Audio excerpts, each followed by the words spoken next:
My own role, I think of it as a basketball team. You need people who play defense. You need somebody to score.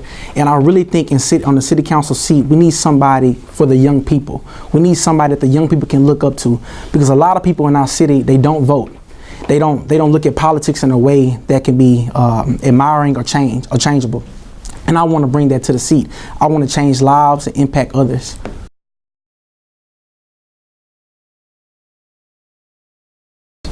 Now, right now, I have been working with businesses like Regions. My friend Chris Cummins, who worked for Regions, he's helped me with the money standpoint.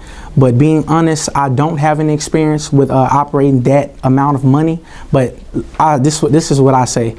If we've had people who've had experience for the past 20 years, we would have seen change. So let's put somebody in there who is passionate about change, who is passionate about making a difference within the community.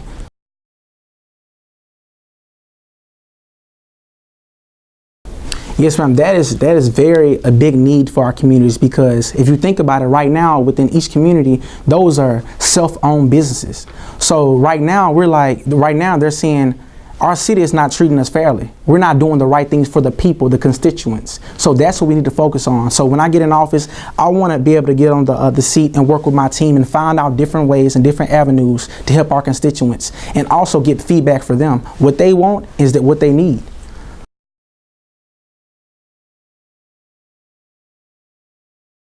Man, I love that question. Man, economic development is so essential. You have three elements with economic development. You have workforce development, you have business development, you have real estate.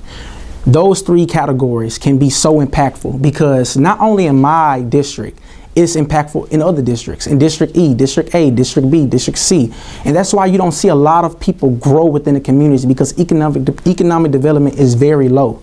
And that's what we need to focus on. We need to focus on creating entertainment venues for people. They can come and interact. They don't have to travel all the way to Dallas. They can come right in their own city, have a great time. Also, that's generating thousands of dollars for people to come inside of our city and also to have fun.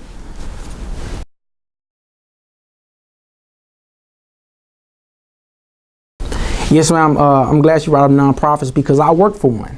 And so right now, I will always work for the place that I work for is Common Grounds in Cedar Grove. And that's something that I would never do, because if I took away from the money of Common Grounds, I'd be taking away from the community. And so the restrictions that we need to put on, that people have to put the amount of what they make and also what they're putting in.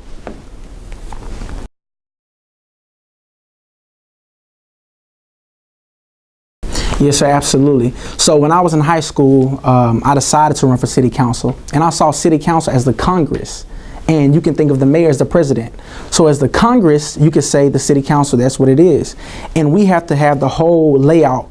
For myself, I would study day and night to find out different avenues and different ways to work with the mayor, and also to see, okay, he has his idea, how can I implement my ideas, and also to make it broader for the city and the constituents. Because the mayor and the city council, we can't have conflict. We can't have disagreement. We have to be on one accord.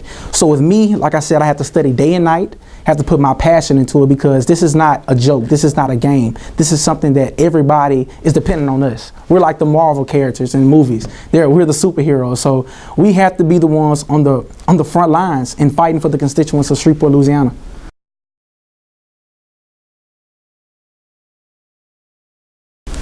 So one thing that I've talked, I'm not going to say the name, but I've talked to one person on the board of city council, and it's really not, I really don't think it's a family base. And that's one thing that I want to bring to the table. I want to bring everybody as a family. We meet once or twice a week. We're coming to each other's homes, and we're laying out what we need to do for our city. And can you repeat that last part, please? How will you foster collaboration among members of the City Council, and in what ways do you think that Council can improve on external collaboration? Oh yeah, and absolutely, the City Council with collaborating. I really feel as if that the City Council, you're the pillar of your community, right?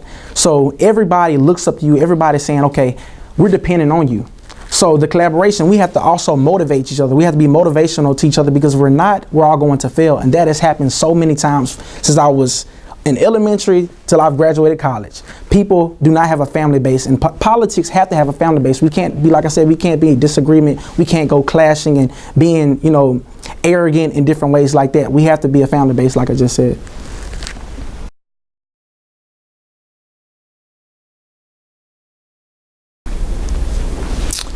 The most right now, the most struggling to me is crime. Because if you don't know my story, I lost 6 friends in the span of 5 months to gun violence. And that's one reason why I'm running for city council. And just 3 days ago, my friend next door, they shot about 8 rounds with an AK-47 in Southern Hills community. And that's a big, and also with burglary, you have people who are stealing cars and different things like that. So crime, people look at Southern Hills, they say, nothing's going on around there, nothing's going around, but it's a lot going around with crime. Not only just killings, but also with burglary.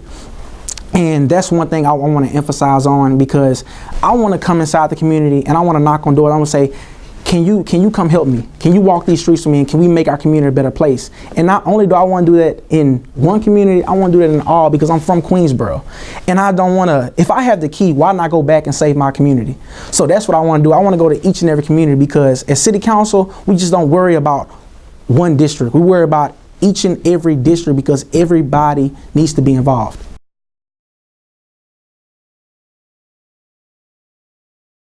Yes, ma'am. So it's very simple. I have 3: economic development, crime, and a better quality of life for Shreveport.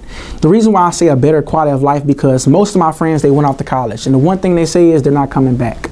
The reason why, because we don't have anything to offer.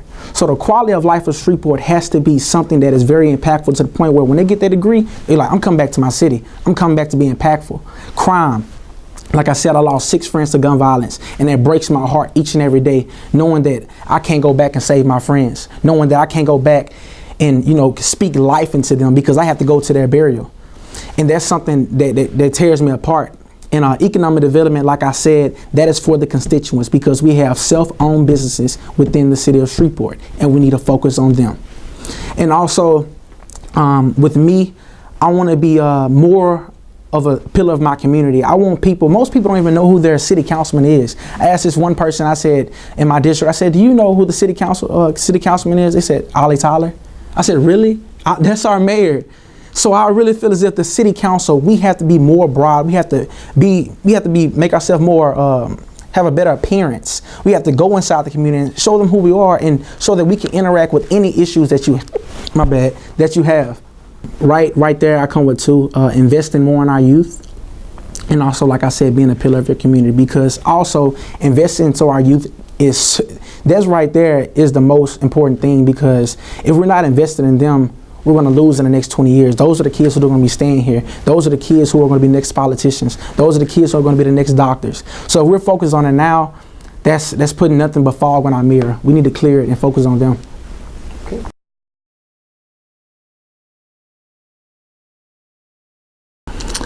Man, I'm not going to say his name because I don't want any confrontation, but a man, he called my job. He called my CEO, and he tried to shut our nonprofit down because I was running for this seat. And everybody knows that a nonprofit cannot support a political candidate, but they never did. They never mentioned my name. They never did anything like that.